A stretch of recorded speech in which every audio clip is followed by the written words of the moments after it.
আমি যদি আজকে এখানে এসে জলসা করতাম, আপনারাই বলুন যত কম হলেই আপনি আমাকে কত দিতেন নজরে না? আপনারাই বলুন। অত বড় আমি নয়, আমি বলছি তো, আমি ধরছি, আমি 10,000 ধরছি। আমি ওনাদের সানাউল্লাহ ভাই, আব্দুল কাদের ভাই, জুনায়েদ ভাইদের মতো তো ভালো বক্তা হতে পারবো না।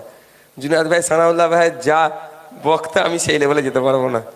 আমি ধরছি 10,000। তাহলে 4টে করলে কি হতো? তাহলে পার ডে আমার লস কত হচ্ছে? পার ডে লস আপনারাই বলুন।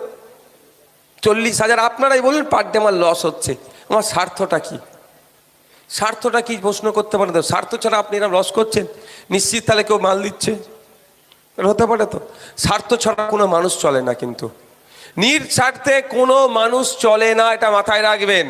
আমারও স্বার্থ আছে। আমার স্বার্থটা ওটাই, আমার পূর্বপুরুষের আত্মত্যাগ, আত্মবলিদানকে রেকগনাইজ করা আমার স্বার্থ। আমার পূর্বপুরুষকে, আপনার আমার পূর্বপুরুষকে, ফুরফুরার পীর আবু বকর সিদ্দিক রহমতুল্লাহ আলাইহি সমাজের জন্য, ধর্মের জন্য, রাষ্ট্রের জন্য যে ত্যাগ স্বীকার করেছে, সেটাকে আমি সম্মান দেওয়ার জন্যই আজকে রাস্তায় আছে, নিঃস্বার্থে।